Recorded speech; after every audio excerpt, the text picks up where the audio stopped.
Running Sentences presents Tangled in a Criminal World, Part 7. Tough Escapades. Micha finds himself in a new pickle and trying to convince people he's being honest.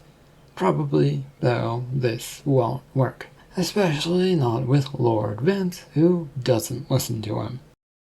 This story is written and narrated by Michael Henry. It is a work of fiction, so any names, characters, businesses, events, and situations within this story are products of the author's imagination. Any resemblance to real people, situations, characters, businesses, events, and/or fictional businesses, characters, events, and so on, is purely coincidental. Copyright 2024, Michael Henry. All rights reserved.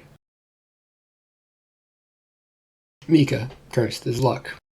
For once he wished that someone had been considerate enough to take him with them. It was too late for that now, as Bree, the witch, had disappeared, and he prepared for a deluge of questions. Ones that would probably come pouring out of Lord Vance in a matter of seconds from now. And just to be sure, Micha took one last look about the stables in hopes of finding an exit behind him. There still was none. "Where is the witch I hired?" I cannot tell you that, and even if I could, I don't think you would believe me." "What happened, Mr. Micha?" "Well, a different witch came in, silenced your witch, and then took her away." Micha said this and shrugged, feeling like no matter what he said, it probably would end poorly for him and not be believed. "What other witch?" She works for the king, though I think she's here on her own, maybe? That's what she said to Wren before making her vanish after saying I was important and then leaving me. Not very nice. "Important? You?" Vance snarled. No, maybe. It's what she said. You don't seem to be believing people, so don't believe that, I guess."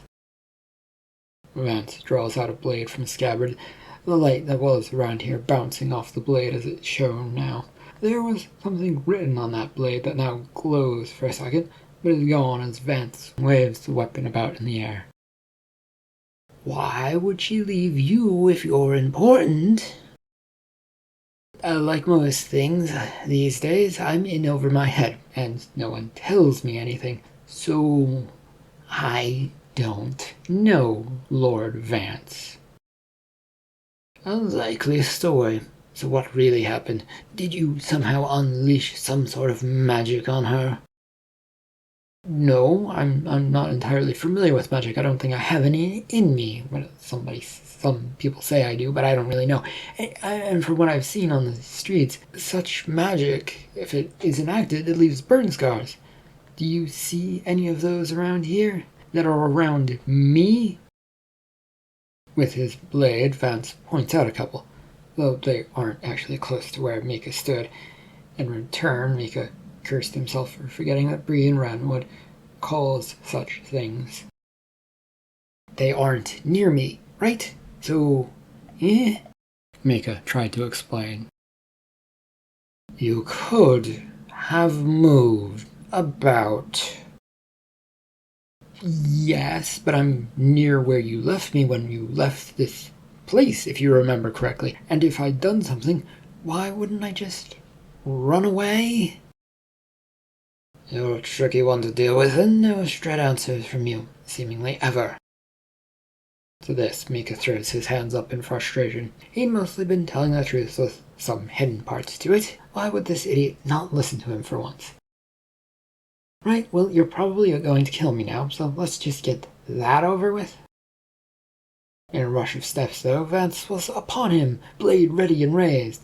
It would plunge down in any second, but instead it paused at the top of its arc, waiting to strike. "That is what you want, isn't it?" "Death? No, Mr. Vance. I don't want it at all. It's you who are set on killing me and doing whatever it is you want to do, and I can't really stop you, so do it or don't do it or do something.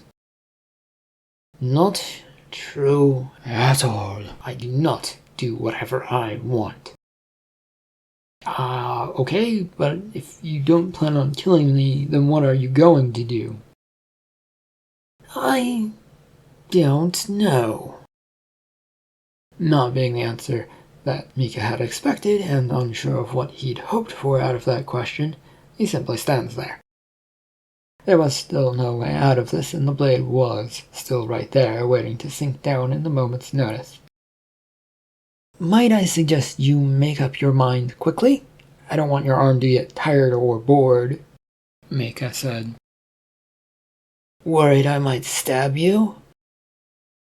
Yes, when it comes to death, yes always seems to be a good response. The blade slowly lowers away, and Vance takes more than a few steps back, looking about for the moment. Then the blade is put back in its scabbard, and he signals to the 2 guards that followed him in from outside. Secure this one, and bring him to the carriage. We have to be elsewhere already. And if I don't want to go with you? The 2 guards were quick to move, with one of them throwing a metal-gloved gauntlet fist right in his face. As much as he fought back against the darkness that came from this punch, it soon overcame Micha.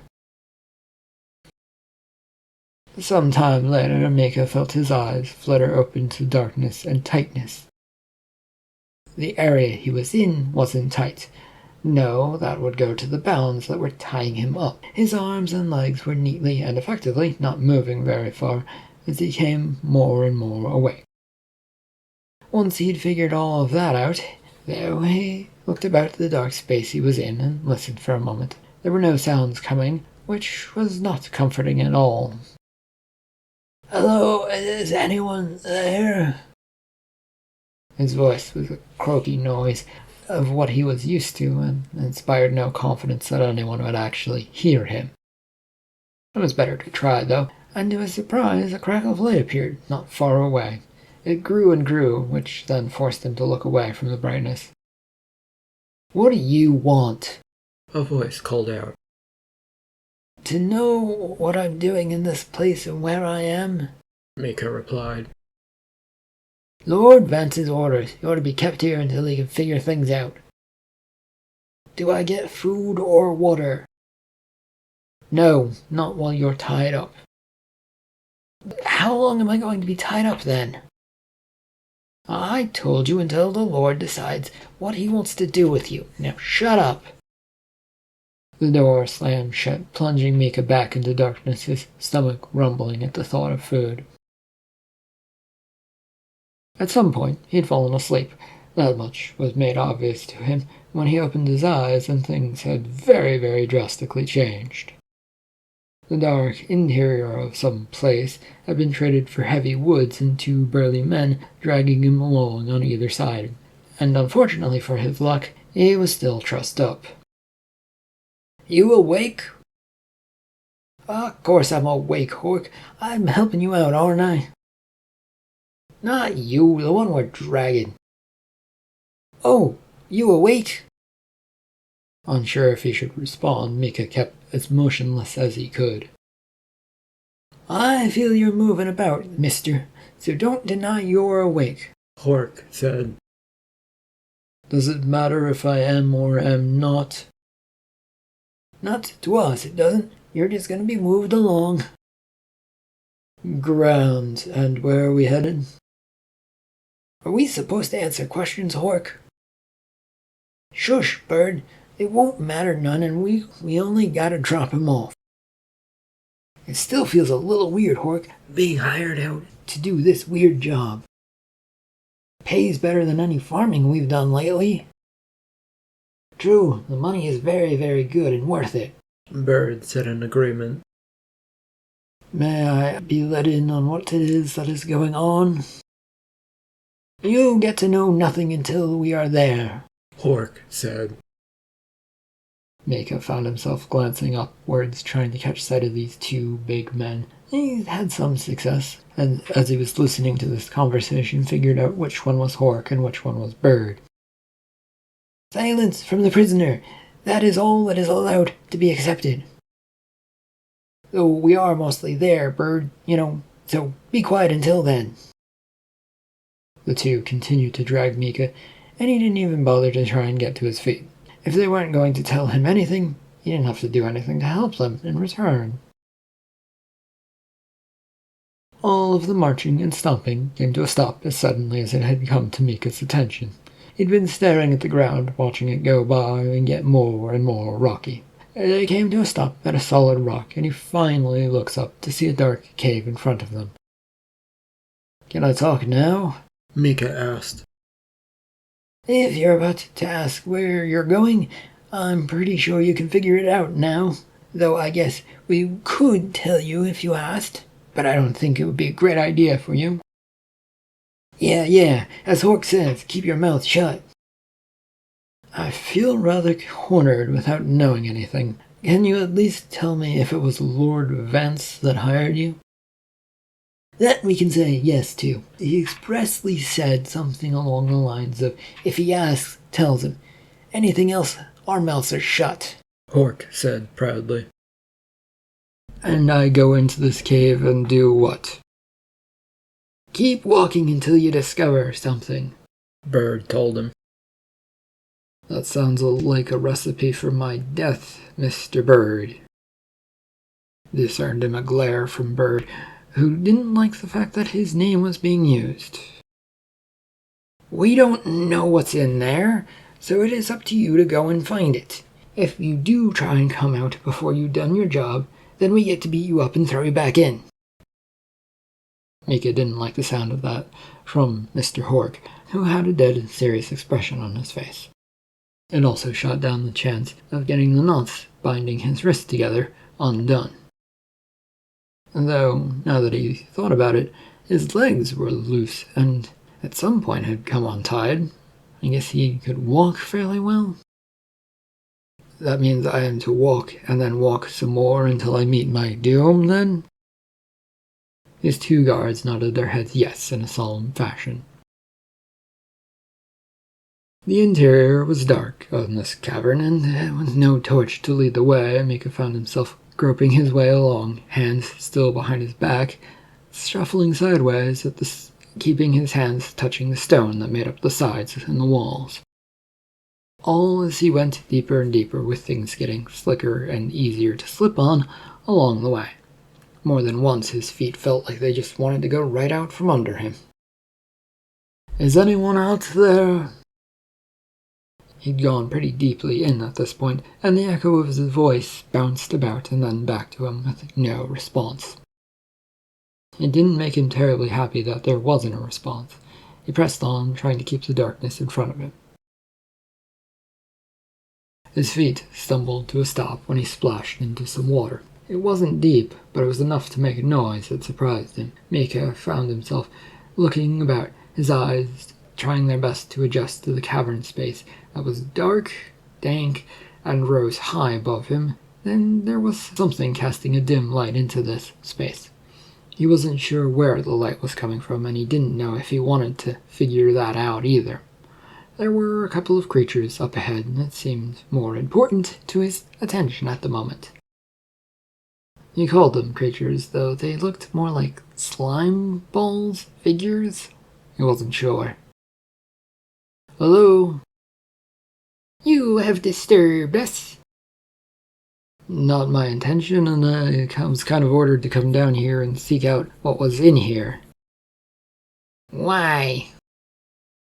That's a good question, creature. I'm not entirely sure. I'm guessing it has to do with talking to you since I'm tied up, so fighting you is out of the question. Or it could be where to get rid of you."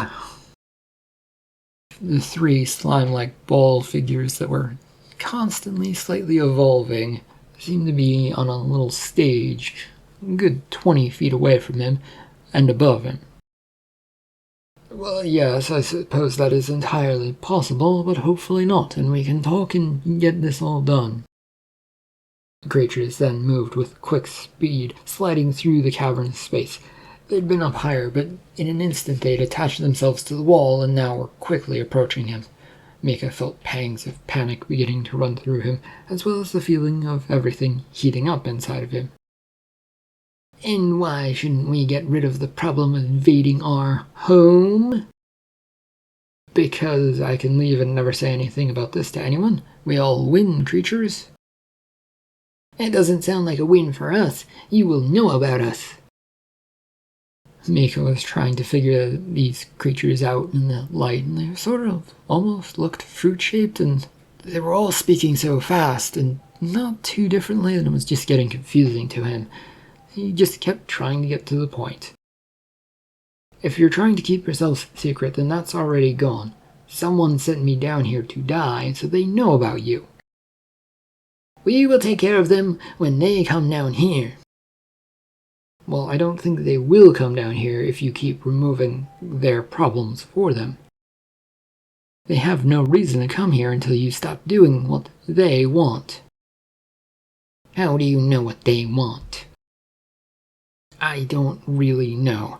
It is a best guess by me, since the person who had captured me didn't want me anymore.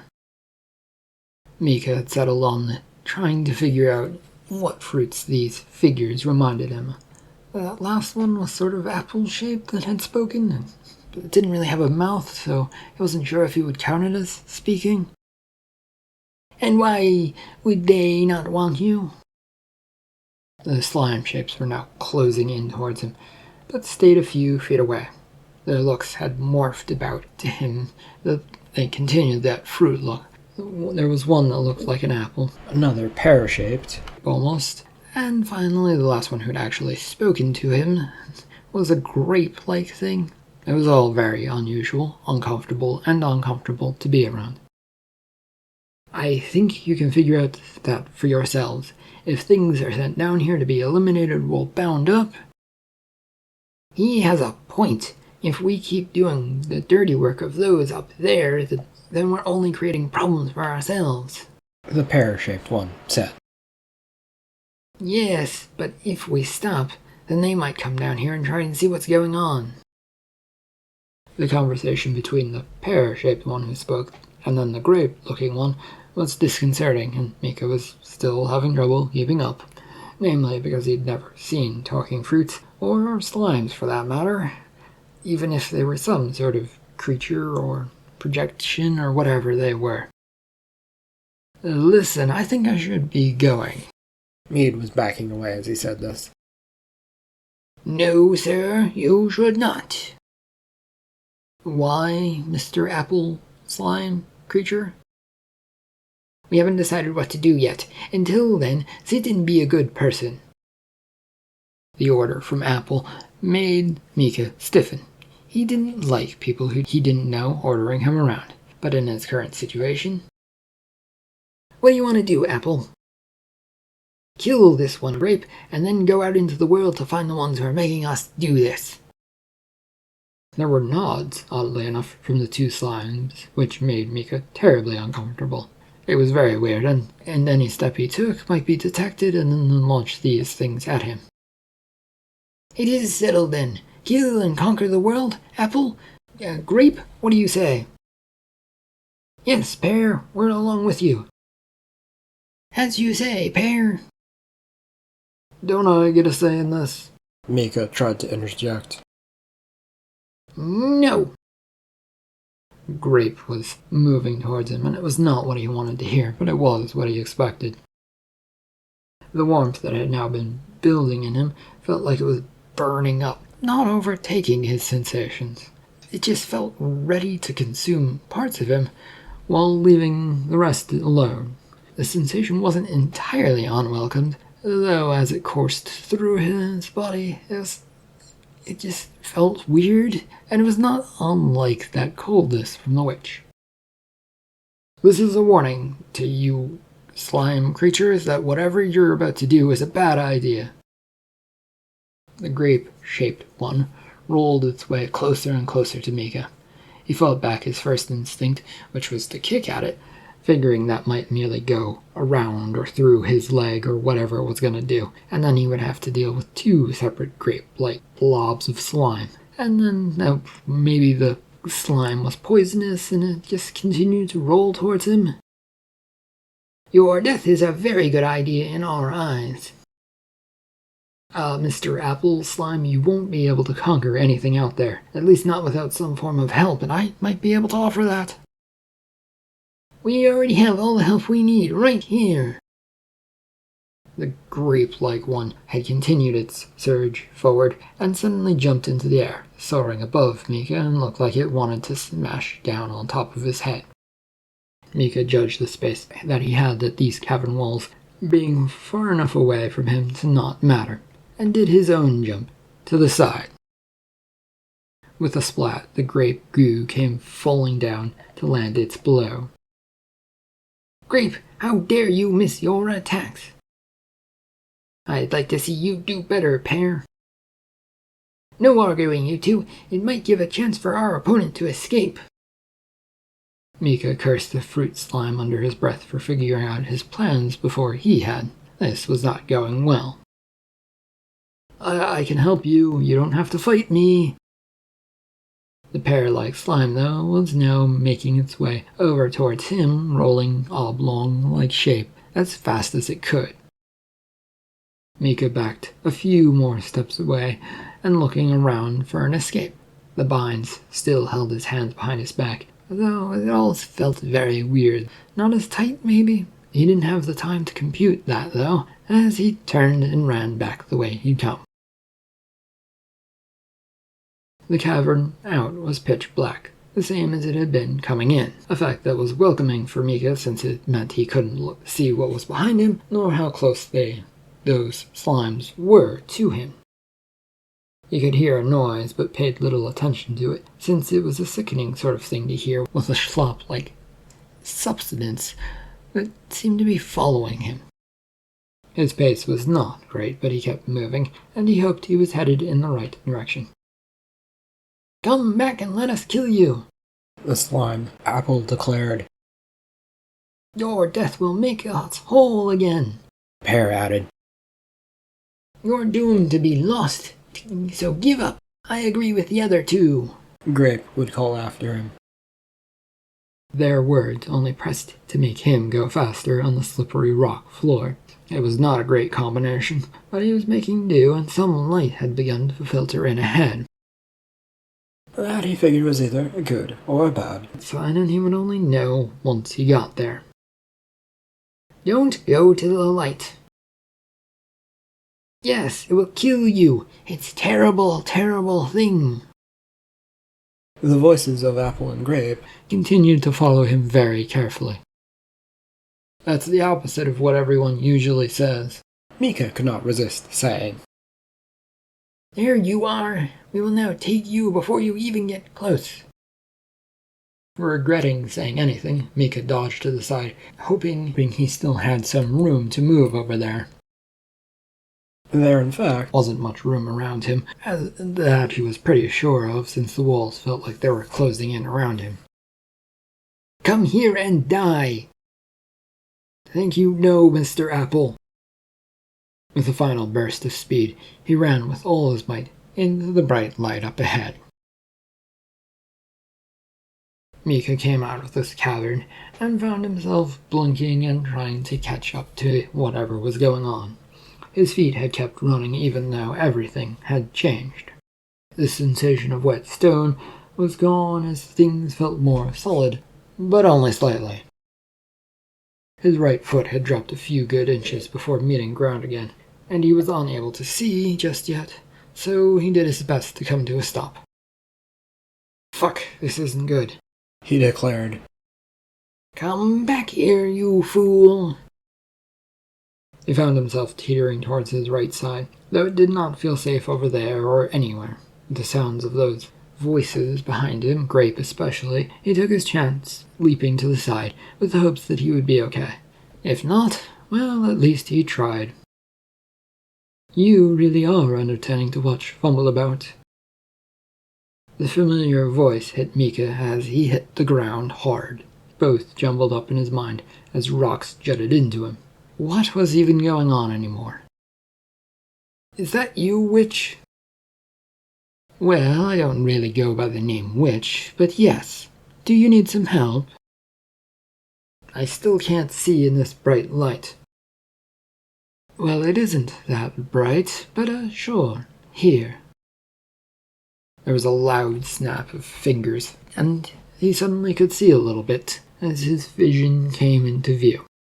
There was a strange, weird film that did seem to coat whatever he could see, though, turning things a bit green-bluish. Micha's mind took more than a second, and then as he moved his head from side to side to see what was happening, he also felt the ropes tying his hands suddenly come free and loosen. "Yeah, you have another problem. There's a slime on your head. No, I cannot remove it. It is only you who can do that. I think that's the way these things go. Anyway, it will not be pretty to get off of you, and it sort of looks like a grape, just in case you were interested," Bree said, chuckling a little bit at him. "How do I get rid of it?" His voice came out slightly garbled and obscured, which he was sure was from the slime. The witch Bree, which he could now see, sat on a rock a few feet above him, and behind him towards the cave entrance. She seemed to be enjoying her time sitting up there, grinning at the amusing sight of him with the slime on his head. "Well, my best guess. Why don't you give it a push?" "You don't know how to get rid of it?" "Well, I never said I did know, but I have heard that stuff like that might do your trick." With a sigh, he raises his hand until he touches the slime ball on his head and pushed. In an instant, Micha's hands went right into it and didn't feel like they wanted to come out. With more than a few tugs, it took a bit of effort to get them free. "That did nothing, Witch. If I do something, you'll wind up owing me, but I don't think you want that. I've heard that you're racking up quite the debt of owed favors in return for favors. It isn't good for one to have that much debt. Can you please help me, Bree?" She jumps down from her spot and strolls over to him with an odd look on her face. "And what do you expect me to do?" "Well, you're a witch. Don't witches know things about slimes and, use them for their spells and stuff?" "You're acting like I'm some sort of adventurer out exploring the wilds who knows those sorts of things. I usually have someone retrieve these sorts of things for me for my spells." "Great. Help?" "I can't really do much for you, but..." She poked him in the chest with her finger, hard, and making sure he got the point. "If you wake up that power inside of you, then maybe you'll survive this." "Wait, is this going to kill me?" "The more you talk, the more likely it is to choke you, and, yes, I think it deprives you of air." Micha felt a sudden surge of panic rise up as he snapped his mouth shut. The situation was now precarious at best, and there was still no idea in his mind of what to do. His magic? But that hadn't really manifested itself, really, aside from those strange feelings inside of him. That and the whole thing in the weird room in that castle that was supposed to say that he had magic. But it wasn't really explainable, though, and it didn't really help him. Any hints on that, Miss Witch? Look inside of yourself and accept whatever bubbles out. That sounds like a terrible plan. She shrugs, putting her hands on her hips, and watches him. There was no more time to talk or think, really. If this thing was killing him and choking him, he would just have to do what she asked of him. His eyes closed as Micha looked inside of himself for that fire-like ember he'd felt earlier. There was no indication that that was what he should be looking for, but it was what he felt, and it was what was responding to him right now. There you go. Just a little bit more. You can do it. The voice of Bree sounded distant and confused the hell out of him. What was he even doing that should constitute a cheer like that? Stop thinking and let go of all the problems that are in your head. Her tone now wasn't helpful, and he wondered if it was on purpose, or if it's just the way she was, or if it was him. He wasn't eager to find out anyway that was supposed to go, and then concentrated solely on the heat inside of him instead. It rose, taking over, and then suddenly, as it was there, it was gone. Interesting. Did I get rid of that slime? His hands, which had been up near this slime-like ball grape shape around his head, found that indeed that slime sort of thing was gone, but other than that, nothing had really changed, though his sight no longer had that greenish-blue hue over it.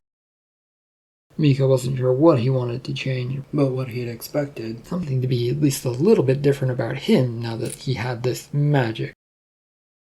Your abilities are just not what I expected, so that's what's interesting, and yes, you got rid of it. Will you be kind enough to clarify so that I can know something specific about this, Miss Bree? I expect your powers, Micha, to be a combination of fire and smoke. It appears only one awoke, though. Okay, well, we can deal with that for now. I'm just not sure what that means for me, or if it really matters. There are, however, 2 guards or local farmers who brought me here. Do you know if they're around here? Micha asked. Are you looking for revenge? No, for where Vance is. I'm going to complete my job. I see, and I get no thank you from you? Thank you for hinting at what I was supposed to do. I don't even know what I accomplished, but thanks. You're welcome, and they are that way, I believe. Bree points off towards the right, and he cautiously takes a step in that direction. He wasn't sure he trusted her and everything she said. Why are you helping me, by the way? You are interesting, Micha, and things will change when you are around. The future was foretold of someone like you. Changing the world and becoming a king? No, nothing so grand. Helping the people that need help. That is what the future wound up showing me about you. Still very confused by this, Micha looks at her blankly. Are you going to tell me what that means, or am I left to figure it out on my own? What I saw wasn't completely crystal clear. It was more of a fuzzy passing image, involving businesses and other affairs. Arching an eyebrow at that, Micha was not sure what she was referring to, or to what he'd already been through, or what was to come in the future. And part of him didn't really want to know. So, with a step, he headed off towards where she said those 2 others were. It took only a few minutes to find the likes of the 2 farmer guard figures standing near another entranceway. The dark, deep cavern that they were near seemed to be echoing out some sort of noise, causing both to look into it nervously. Gentlemen, Meade said to announce his presence. Oh, how did you get out of here? The bigger and gruffer of the men turned to Micha and froze at the sight of him. More likely, Micha realized after a second, that the man had turned to look at him and froze up at the sight of Bree. There are other entrances in and out of here. I did, however, go down to find some slimes, and came running back up. They're dead, or at least one of them is. The ones that managed to chase me out into the sunlight are not here anymore. Why should we trust that? Mr. Bird, I assume. You were the skinnier of the 2, and I was pretty sure that's who you were. You don't have to trust it, but I am now free, and I won't think twice about attacking you. With what, sir? Micha had raised his hand and pointed it towards Bree, but found instead that there was quite a bit of heat coming off of it on its own. He looked over there to find that there was fire licking in his hand, though it didn't hurt and he hadn't actually called it to do so. Magic, Mr. Hork. Any attack he throws at you will be much faster than you can move, best to just do what he asks. And what are you asking? Bring me back to Vance, Mr. Bird, so that I can talk to him. That is all I want. And you'll hurt us if we don't do that? I'd prefer not to hurt you at all, but if you just decide to be an asshole, sure, yes, I will hurt you, Mr. Hork. I won't do it. I've been paid good money to make sure you never come back. Oh, hold on, Bird. He can use magic, so let us not rush to anything. Also, the one behind him looks like she might be able to do something as well. Yes, she will do something. She is more powerful than I am, and has an association with the kingdom's royals. If you wish to risk it, you might be able to avoid me, but her? Kindly do not go around telling people about me without my permission, Micha. Well, we should be working together to get out of here, right? Which I have been helping you, but you have chosen not to recognize it for whatever reason. No, I have recognized it, Bree. It's the only thing keeping me going right now, since I was nearly killed by a slime. Did you say slime? Micha turned to Hork in annoyance at being interrupted in his and Bree's little argument. Yes. Did you not know that this was a slime cave? What's a slime cave? No idea, Bird, but it sounds bad, Hork replied. Micha's mind kicked into gear, coming up with some weird theory that just might work with these two. Absolutely terrible in there, and if Vance has his way, then the slimes will take over this area, and you'll be the first victims, since your farms are nearby, aren't they? He was guessing at that last part and hoped that it was true, and judging from the men's faces, it was at least somewhat true. What do slimes even do? They suffocate you, Mr. Bird, and there's no way to get it off your head unless you have magic. I would know, as I just went through that process a few minutes ago and was only able to avoid it through magic. So, if you have magic ready, you might be able to fight them. The two guards, who may or may not have been farmers, looked to one another unsteadily. You promise you won't get us involved further than showing you to where Vance is? Beyond directing me to where he is and showing me the place, as since I'm sure he's still nearby, no, I will not involve you. Do you promise? Yes, I promise, Mr. Hork. It was quite the trek through the woods until they got to a farmhouse. The place they came to was ramshackle, but it was holding itself together. There was no one around the fields or any animals that were out grazing in any of them. Micha looked it over as they approached the fence to the place that was along the road. The two farmers took off once they'd pointed to the house. Does this look like the sort of place an evil mastermind would go? He was mostly asking himself, so he was surprised when Bree answered. Never underestimate what people are capable of. Mr. Vance seems to be very willing to do things to get to his objective, whatever that is. You've seen that, so why are you questioning things now? Feels better to say it out loud and then go over them in my head again. Fair enough. Shall we go and see Vance? Micha took a deep breath, and then began walking over to the gate in the fence that would allow them onto the property. End of Part 7 of Tangled in a Criminal World. Thank you for listening.